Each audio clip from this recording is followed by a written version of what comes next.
예, 안녕하십니까.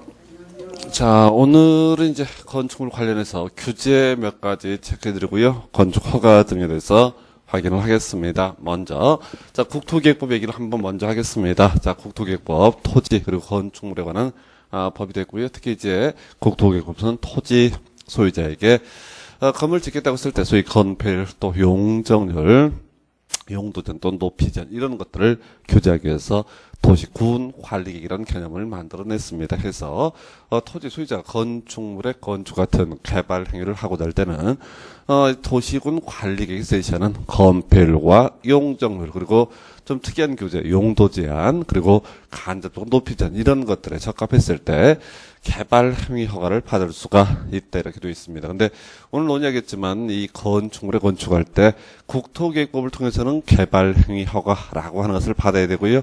건축법에서는 건축 허가라고 하는 것을 받아야 됩니다. 그래서 사실은 이 건물 하나 지으려면은 관련 인허가가 20몇 개가 있습니다. 그래서 그거 다 받아야지 원래 자, 건물 지을 때 이런 논리 구조가 될 텐데, 일단 시험용으로 두 가지예요. 자, 건물 지으려면 하나는 개발 행위허가, 하나는 건축 허가, 이렇게 두 가지 관점. 그리고 우리 앞에서 지난 시간 논의할 때, 자, 이 건축법이 존재하는 목적은 건축물의 안전과 미관, 뭐 이런 것들을 주로 검토를 한다고 그랬습니다. 그래서 이 건축법에서 이런저런 규제 내용 오늘 이제 살펴드릴 텐데, 이런 규제들이 존재하는 이유는 바로 건폐율과 용적률, 용도전 이런 것들 하기 위한 그런 수단이다, 방법이다 이렇게 봐야겠고요. 다시 건축법에서는 이제 안전미관이 중심이 될 것이고 국토교육법은 주로 사실 이제 의미를 분석하면 주변 토지 이용 관계 등을 검토하는 게 기본 틀이 되겠습니다. 자, 근데 가기 앞서서 우리 지난 시간에 논의했던 것들 몇 가지 뼈대 한번 다시 정리하고 가도록 하겠습니다.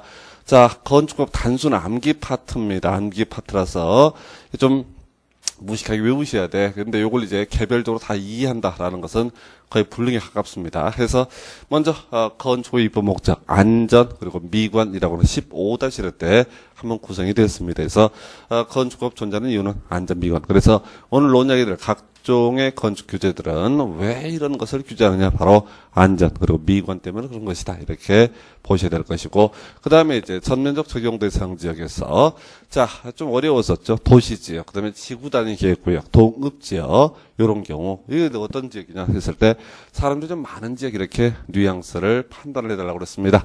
그리고 국토계획법에서 용도적 크게 네 가지 분류로 갔을 때 그중에서 도시지역이라고 하는 것은 인구산업 집중이 되거나 집중이 예상돼서 앞으로 개발을 하자는 땅, 이런 땅이었었고요.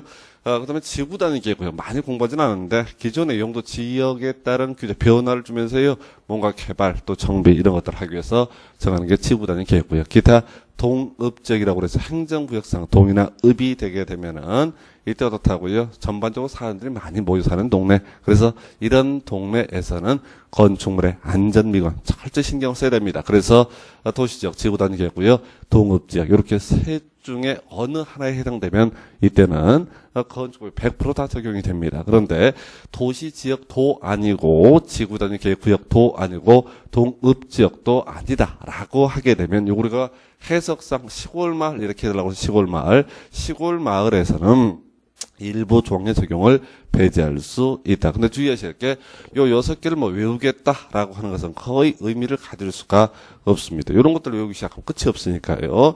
1년 내내도 건축 하나 끝낼 수가 없습니다. 대신 뼈대 잡으셔야 돼. 우리가 이제 앞에서 간단히 논의할 때 국토계획법에서는 건폐율과 용적률 그리고 용도제 이렇게 세 가지가 중심축이 됐던 것이고요. 자, 건축법에서 3대 규제는 건폐율, 용적률, 높이전 이렇게 세 가지가 3대 규제가 됩니다. 그래서 이런 것도 뭐라고요? 자, 시골 마을에서는 요 6개 조항이 적용을 배제할 수 있다라고 했을 때 요걸 이제 개별적으로 외우는 게 아니라 설령 시골 마을이라 할지라도 건폐율이나 용적률, 높이전에 관한 규정은 그대로 적용이 된다. 이렇게 이해하시고 이렇게 암기하는 게 여러분 시험 보실 때 그나마 해결할 그런 수단이에요. 그래서 일반적으로 문제 구성할 때요.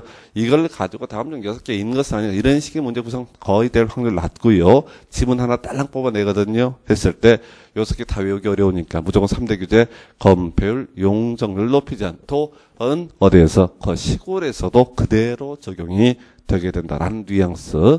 자, 이렇게 보셨고요. 그 다음에 이제 적용 배제라고 해서 단순함기, 지정문화재, 가정문화재, 그리고 고속도로 통행료 징수시설, 그리고 철도 관련 시설로 총칭되는 몇 가지들은 아예 건축법을 적용하지 않는다. 그래서 시험 지문을 기억하셔야 한다고 그랬어요. 이렇게 나온다고 그랬어요.